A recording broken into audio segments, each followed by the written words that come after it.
അറബിക്കടലിന്റെ റാണി ഇന്ന് ആവേശക്കടലായി മാറിയിരിക്കുകയാണ്.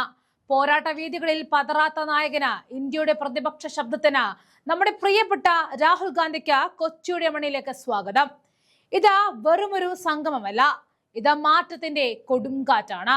അടിച്ചമർത്താൻ നോക്കിയവർക്കും തളർത്താൻ ശ്രമിച്ചവർക്കും ജനങ്ങൾ നൽകിയ മറുപടിയാണ് കോൺഗ്രസിന്റെ ഈ വമ്പൻ വിജയം. 4 കോർപ്പറേഷനുകളിൽ വിജയക്കൊടി പാറിച്ചും ഭൂരിഭാഗം ജില്ലാ ബ്ലോക്ക് പഞ്ചായത്തുകളിൽ ആധിപത്യം ഉറപ്പിച്ചും ആയിരക്കണക്കിന് ഗ്രാമപഞ്ചായത്തുകളിൽ ജനവിശ്വാസം വീണ്ടെടുത്തും നമ്മുടെ തദ്ദേശ സാരഥികൾ ചരിത്രം കുറിച്ചിരിക്കുന്നു. പൊരുതി ജയിച്ചവർക്കും പോരാട്ടത്തിൽ ഒപ്പം നിന്നവർക്കും അഭിവാദ്യങ്ങൾ അർപ്പിക്കാനാണ് രാഹുൽ ഗാന്ധി കൊച്ചിയിലേക്ക് എത്തുന്നത്. കോൺഗ്രസ് പ്രതിനിധികൾ ഉൾപ്പെടെ ഏകദേശം 15,000 പേരെ ഉൾപ്പെടുത്തി KPCC സംഘടിപ്പിക്കുന്ന വിജയോത്സവം 2026 മഹാപഞ്ചായത്ത് നടക്കുന്നതോടെ കോൺഗ്രസിന്റെ കരുത്തും വീര്യവും കൂടുകയാണ്. 2 മണിക്ക് മറൈൻ ഡ്രൈവിലാണ് പരിപാടി സംഘടിപ്പിക്കുന്നത്. നിയമസഭാ തെരഞ്ഞെടുപ്പ് അടക്കം പാർട്ടിയുടെ മുന്നോട്ടുള്ള പ്രവർത്തനങ്ങളിൽ തദ്ദേശ തെരഞ്ഞെടുപ്പിലെ പരാജിതർക്ക് കൂടി ഉത്തരവാദിത്തം നൽകുകയും ചേർത്ത് നിർത്തുകയും ചെയ്യുക എന്നതാണ് ഈ ലക്ഷ്യം. ഇന്ന് ഉച്ചയ്ക്ക് 12:45 ചാർട്ടേഴ്സ് വിമാനത്തിൽ രാഹുൽ ഗാന്ധി കൊച്ചിയിലേക്ക് എത്തും.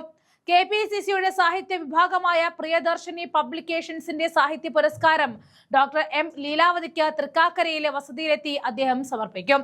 തുടർന്ന് മറൈൻ ഡ്രൈവിലെ സമ്മേളനം ഉദ്ഘാടനം ചെയ്യും. വൈകിട്ട് 4 മണിയോടെ തിരിച്ചു പോകും. വിജയോത്സവ നിയമസഭാ തെരഞ്ഞെടുപ്പ് പ്രചാരണ പരിപാടികളുടെ തുടക്കം കൂടിയാണെന്ന് DCC പ്രസിഡന്റ് മുഹമ്മദ് ഷിയാസും പ്രതികരിച്ചു. തദ്ദേശ തെരഞ്ഞെടുപ്പിൽ നേടിയ വൻ വിജയത്തിന്റെ ആത്മവിശ്വാസത്തിൽ ഒട്ടും വൈകാതെ നിയമസഭാ തെരഞ്ഞെടുപ്പ് പ്രവർത്തനങ്ങളിലേക്ക് കടക്കുവാനാണ് കോൺഗ്രസ് നേതൃത്വത്തിന്റെ തീരുമാനം. KPCC അധ്യക്ഷനും പ്രതിപക്ഷ നേതാവും അടക്കം സംസ്ഥാനത്തെ പ്രമുഖ നേതാക്കന്മാരെല്ലാവരും പങ്കെടുക്കും. ഇന്ന് നമ്മുടെ മുന്നിൽ ആത്മവിശ്വാസത്തിന്റെ കരുത്തായി രാഹുൽ ഗാന്ധി നിൽക്കുമ്പോൾ അത് ഓരോ കോൺഗ്രസ് പ്രവർത്തകനും നൽകുന്ന ഊർജം ചെറുതല്ല. വിദ്വേഷത്തിന്റെ രാഷ്ട്രീയത്തിനെതിരെ സ്നേഹത്തിന്റെ കട തുറന്ന അദ്ദേഹം കേരളത്തിലെ ഓരോ ഗ്രാമത്തിലും കോൺഗ്രസ് നേടിയ ഈ വിജയത്തെ നെഞ്ചോട് ചേർക്കുന്നു. വിജയിച്ചവരും പൊരുതിയവരും ഇന്ന് ഒരുമിക്കുന്നത് വരാനിരിക്കുന്ന വലിയ പോരാട്ടത്തിനുള്ള ഒരുക്കമായിട്ടാണ്. തദ്ദേശത്തിൽ തെളിഞ്ഞത് ഒരു സൂചന മാത്രമാണ്. 2026 കേരളം ആഗ്രഹിക്കുന്ന ഭരണം വരാനിരിക്കുന്നു. ജനദ്രോഹ നയങ്ങൾക്കും അഴിമതിക്കും ഏകാധിപത്യത്തിനും അന്ത്യം കുറിക്കാൻ കോൺഗ്രസ് സജ്ജമായി. ഈ മഹാപഞ്ചായത്ത് വരാനിരിക്കുന്ന നിയമസഭാ തെരഞ്ഞെടുപ്പിലെ ഉജ്ജ്വല വിജയത്തിന്റെ വിളംബരം കൂടിയാണ്.